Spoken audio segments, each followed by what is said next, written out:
आत्माओं, आप बालक हो, बच्चे हो, बिल्कुल नादान बालक जो ये भी नहीं जानता कि मैं जिस गड्ढे में गिरने जा रहा हूं ये मेरी मृत्यु का कारण बन सकता है। आप ये भी नहीं जानते कि जिस सर्प को मैं पकड़ने जा रहा हूं ये आपको डस लेगा और आपकी जान का घातक, जीवन का घातक बन जाएगा। आप इतने अबोध हैं, आप ये नहीं जानते हो कि जो बिजली का तार नीचे टूट कर गिरा हुआ है, स्पार्किंग कर रहा है, लूज हो रहा है,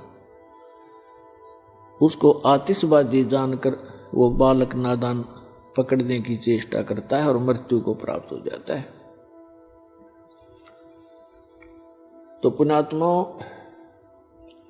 आप जी को जब इस गंदे लोक का ज्ञान होगा, आप जहां रह रहे हो, आप जिस माया रूपी सर्प को पकड़ने के लिए सारा जीवन बर्बाद कर देते हो,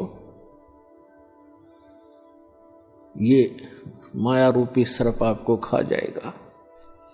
लेकिन परमात्मा की शरण में आने के बाद आपको ये सर्प मिलेगा, लेकिन इसके दांत निकाल दिए जाएंगे। ये परमात्मा आपको धन देगा,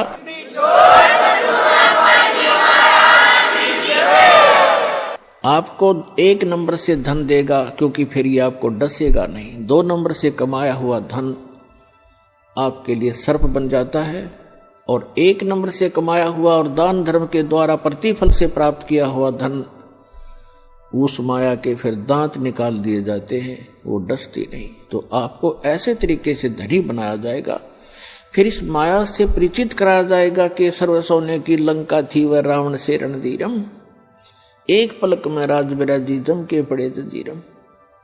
इस माया ने के चाटांगे जोड़ जोड़ के धर भी दी, यहाँ पर हम चले गए, पाछे मन हमारी सी निकम्मी संतान पैदा हो जा, वो पाप कर्म तो हमारे पल्ले लिखे गए और फूकेंगे वो बाद वाले। बच्चे की किस्मत वो साथ लिखा कर लाता है, उसको उतना ही मिलेगा। यदि इस परमात्मा की शरण में उसको जोड़ दिया तो वो जो उसको आवश्यक होगा वो सारा मिलेगा। हमने इस उद्देश्य से अपने कर्म नहीं बिगाड़ने चाहिए कि अपने बेटे और बेटियों को धनी बनाऊं, मैं चाहे नरक में जाऊं। इसको कहते हैं आप स्पार्किंग वाले तार को पकड़ने जा रहे होते हो, पकड़ रहे होते हो। अब क्या बताया है कि आप इतने बालक हो, परमात्मा ने इन 3-4 अमृतवाणी में क्या बताया है कि परमात्मा स्वरूप संत, परमात्मा के कृपा पात्र उस सतगुरु से जो उपदेश मिल जाता है, फिर आपको ये बातें याद आवेंगी कि हे परमात्मा, जब कितना कहर हमारे ऊपर टूट पड़ता यदि ये नाम ना मिलता।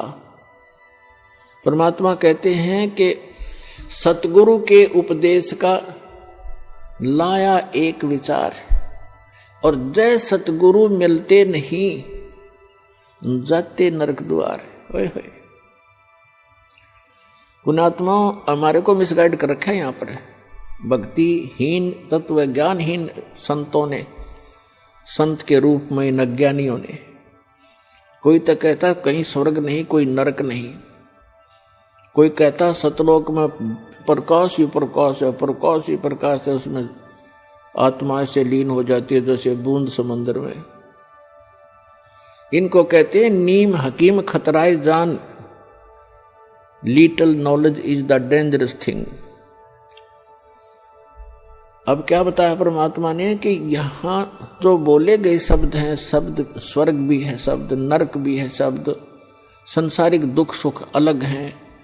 तो ये अज्ञानी लोग कहते हैं कि यही स्वर्ग है, यही नरक है, जो यहाँ दुखी है वो नरक भोग रहा है, सुखी है वो स्वर्ग भोग रहा है। नहीं, ये तो बालकों के मन गढ़ंत चुटकले होते हैं, कहानियां होती हैं। सदग्रंथों को आधार मानकर हमने अब पुनः अपना भक्ति मार्ग को सेट करना है, अपने भक्ति साधना को प्रफुल्लित करना है। तो क्या बताते हैं कि सतगुरु के उपदेश का लाया एक विचार, यदि सतगुरु मिलते नहीं जाते नरक द्वार। नरक द्वार में दूत सब करते खेचा ताण, उनसे कबू ना छूटता फिरता चारों खान। जैसे नरक में जब डाला जाता है इन प्राणियों को, उस समय उसके भयंकर दुख को देखकर, उसकी षड्हांत को देखकर वो वापस भागते हैं, क्योंकि लाखों की संख्या में ठोके जाते हैं उसमें, और वो वापस भागते हैं। पीछे यम के दूत बड़े बड़े भाले, छुर्रे, तलवार, मुगदर, ये गदा लिए खड़े होते हैं। जो वापस भागता उसके सिर में मारते हैं। सूक्ष्म शरीर में प्राणी मरता नहीं, पर दर्द दूना होता है।